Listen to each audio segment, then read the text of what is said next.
और उसकी टोटल जितनी भी वेजेस होगी सारी की सारी जो ऐड अप होके आएगी वो सारी की सारी यहाँ पे। अब यहाँ पे मैं नेम को जो है वो सर्च करवाना चाहता हूँ, तो मैं यहाँ पे इक्वल टू वी लुकअप का फॉर्मूला यूज़ करूँगा। क्या सर्च करवाना चाहता हूँ जी, यहाँ पे जो लिखा हो वो सर्च करवाना चाहता हूँ। कहाँ से सर्च करवाना चाहता हूँ जी, यहाँ से सर्च करवाना चाहता हूँ मैं। कॉलम इंडेक्स नंबर मेरा 2 है क्योंकि यही वाले कॉलम से मैंने सर्चिंग करनी है। फॉल्स पे जाऊँगा क्योंकि फॉल्स पे मुझे एग्जैक्ट मैच चाहिए, तो मैं इसे यहाँ से ओके कर दूँगा और यहाँ पे 1 लिखूँगा तो आप देख सकते हैं यहाँ पे राशिद आ जाएगा।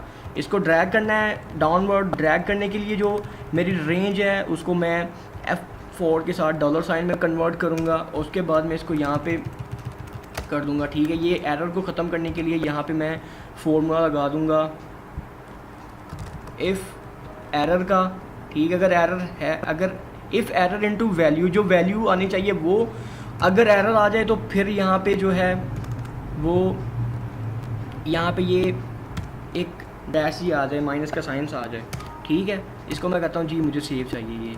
इसको मैं अब पेस्ट करूँगा दोबारा से तो आप देखेंगे कि यहाँ पे ये साइन आ जाएगा। और इसको मैं यहाँ पे आके होम में और इसको मैं कर देता हूँ सेंट्रल लाइन, ठीक है। सेंट्रल लाइन कर देता हूँ। उसके बाद मैं करता हूँ वेजेस की बात। मैं यहाँ पे सबको ही सेंट्रल लाइन कर देता हूँ। यहाँ पे मेरा जितना डाटा आएगा वो सारा सेंट्रल लाइन होगा, ठीक है, सेंट्रल लाइन होगा। उसके बाद मैं करता हूँ यहाँ पे नेम तो मैंने सर्च करवा लिए, ठीक है।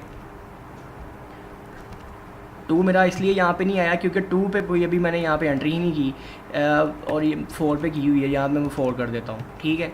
अब मैं यहाँ पे सारी की सारी जो मेरी टोटल वेजेस है राशिद की वो मैं काउंट करवाना चाहता हूँ। राशिद का नाम तो वहाँ पे 1 दफ़ा 2 दफ़ा यहाँ पे देखें, राशिद का नाम 2 दफ़ा आ गया। टोटल सेल इसकी यहाँ पे 2500 यानी कि ये होनी चाहिए 3000 और 5500 हो जाएगी, ठीक है। ये यहाँ पे सारी सेल आएगी सारी की सारी। तो पहले आपने डिसाइड करना है कि आप सर्चिंग यहाँ पे जो डाटा यहाँ पे जो आपने वेजेस को ऐड अप करवाना है वो किसकी बेस पे करवाना है, नेम की बेस पे करवाना है या आईडी की बेस पे करवाना है। तो मैं यहाँ पे नेम की बेस पे करवाता हूँ। तो मैंने यहाँ पे कहा equal to sum if S, ठीक है। मैंने जी कहाँ से जवाब आएगा, मैंने कहा जी मेरा यहाँ से जवाब आएगा, ठीक है। इसको मैंने सेलेक्ट किया और इसको मैंने कर लिया 20 तक सेट कर लिया, ठीक है। 20 तक सेलेक्ट कर लिया मैंने। जवाब मेरा कहाँ से आना है, जवाब मेरा यहाँ से आना है। इसको भी 20 तक ही करूँगा। दोनों की सिलेक्शन सेम होनी चाहिए, ठीक है। सिलेक्शन अगर सही नहीं होगी तो जवाब गलत हो जाएगा।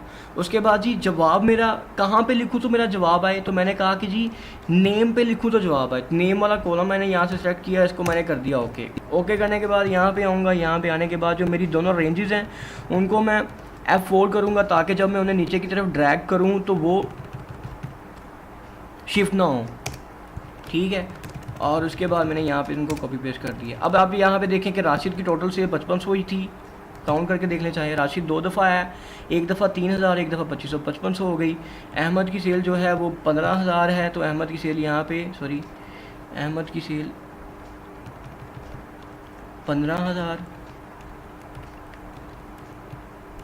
अहमद की सेल 2 दफ़ा है ना, तो अहमद की सेल पहले 15000 है, फिर 18000 है। 15000 और 18000 33,000 हो गए। फिर नवीद की बात करते हैं। नवीद की सेल जो है यहाँ पे 11000 है, तो यहाँ पे भी 11000 मेंशन हो रही है। तो यहाँ पे इस तरह से हम इनकी टोटल सेल जो है उसको भी काउंट कर लेंगे। यहाँ पे मैं इसको यहाँ हेडिंग दे दूँगा मेन पेज की, ठीक है। मेन पेज कह देता हूँ। इसको मैं कलर कर देता हूँ। कलर जो इधर किया है वही सेम ही करूँगा यहाँ पर, ठीक है। यहाँ पे स्काई ब्लू किया है, तो यहाँ पे आके मैं इसको कलर कर दूंगा स्काई ब्लू। ये टेक्स्ट का कलर है, ये बैकग्राउंड का कलर है। इसको स्काई ब्लू कलर किया। यहाँ पे आके इसको मैं यहाँ पे बॉक्सेस कर देता हूँ। इसमें आप और भी ज़्यादा अच्छी फॉर्मेटिंग कर सकते हैं। उसके लिए आप मेरा ट्यूटोरियल नंबर देखेंगे, ट्यूटोरियल नंबर 4 है या 5 है, तो वो आपको देखना पड़ेगा, तो और ज़्यादा अच्छी जो है वो आप कर पाएंगे। अब ये चीज़ तो हो गई कि यहाँ पे मैं डाटा एंट्री करता जाऊँगा कि 22 अगस्त को राशिद की नंबर 1 है, उसने जो है ये काम करवाया है, इतने पीसीस पे करवाया है, तो ये डाटा एंट्री करता रहूँगा। तो यहाँ पर राशिद का बैलेंस खुद ब खुद अपडेट होता जाएगा। 15 दिन के बाद जब उसको पेमेंट करूँगा, उसका जो बाकी बैलेंस बचेगा वो उसको बैलेंस दे के और बाकी जो बैलेंस बचेगा उसको मैं कर दूँगा, ठीक है। हर 15 दिन के बाद मैं इसको यहाँ से डाटा पैसे पे करके यहाँ से डाटा डिलीट कर दूँगा, ठीक है। और फिर नए सिरे से इसकी एंट्री करूँगा। इसको मैंने ये कर दिया। अब मैं चाहता हूँ कि मैं ये चीज़ हो गई। अच्छा, अब मैं चाहता हूँ कि मेरा जो ये फ़ाइल है, मेरा जो डाटा है, ये डाटा तक सिर्फ मुझे ही एक्सेस हो। तो अब मैं इसे सेव करने लगा हूँ कि इसको कोई और इस तक एक्सेस हासिल ना कर पाए। तो इसके लिए मैं प्रोडक्ट वर्कबुक में जाऊँगा, इनक्रप्ट विद पासवर्ड में जाऊँगा, यहाँ पे जाके पासवर्ड लिख दूँगा 1 2 3 4 5। ठीक है, इसको यहाँ से ओके करूँगा, दोबारा से फिर पुट करूँगा 1 2 3 4 5, इसको ओके कर दूंगा यहाँ से। ठीक है, और इसको यहाँ से कंट्रोल एस कर दूंगा। अब ये जो फाइल जब मैं एक दफ़ा क्लोज़ कर दूंगा तो यहाँ पे कोई भी और आगे चेंजिंग दोबारा से। अच्छा, अब मैं चाहता हूँ कि मैं दोबारा से अगर मैं इसे ओपन करूँगा तो यहाँ पे मुझे पासवर्ड लिखना पड़ेगा 1 2 3 4 5 6। अगर मैं गलत लिखूँगा तो ये ओपन नहीं होगी।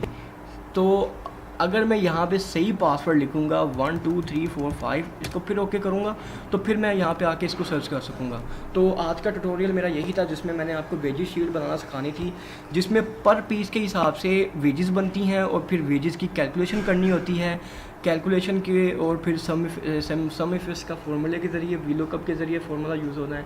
डाटा वैलिडेशन यूज़ हुई है इसमें, और हमने चेक्स यूज़ किए ताकि यहाँ पे हमारा जो एम्प्लॉई है वो हर रोज़ का काम रोज़ करे। ठीक है।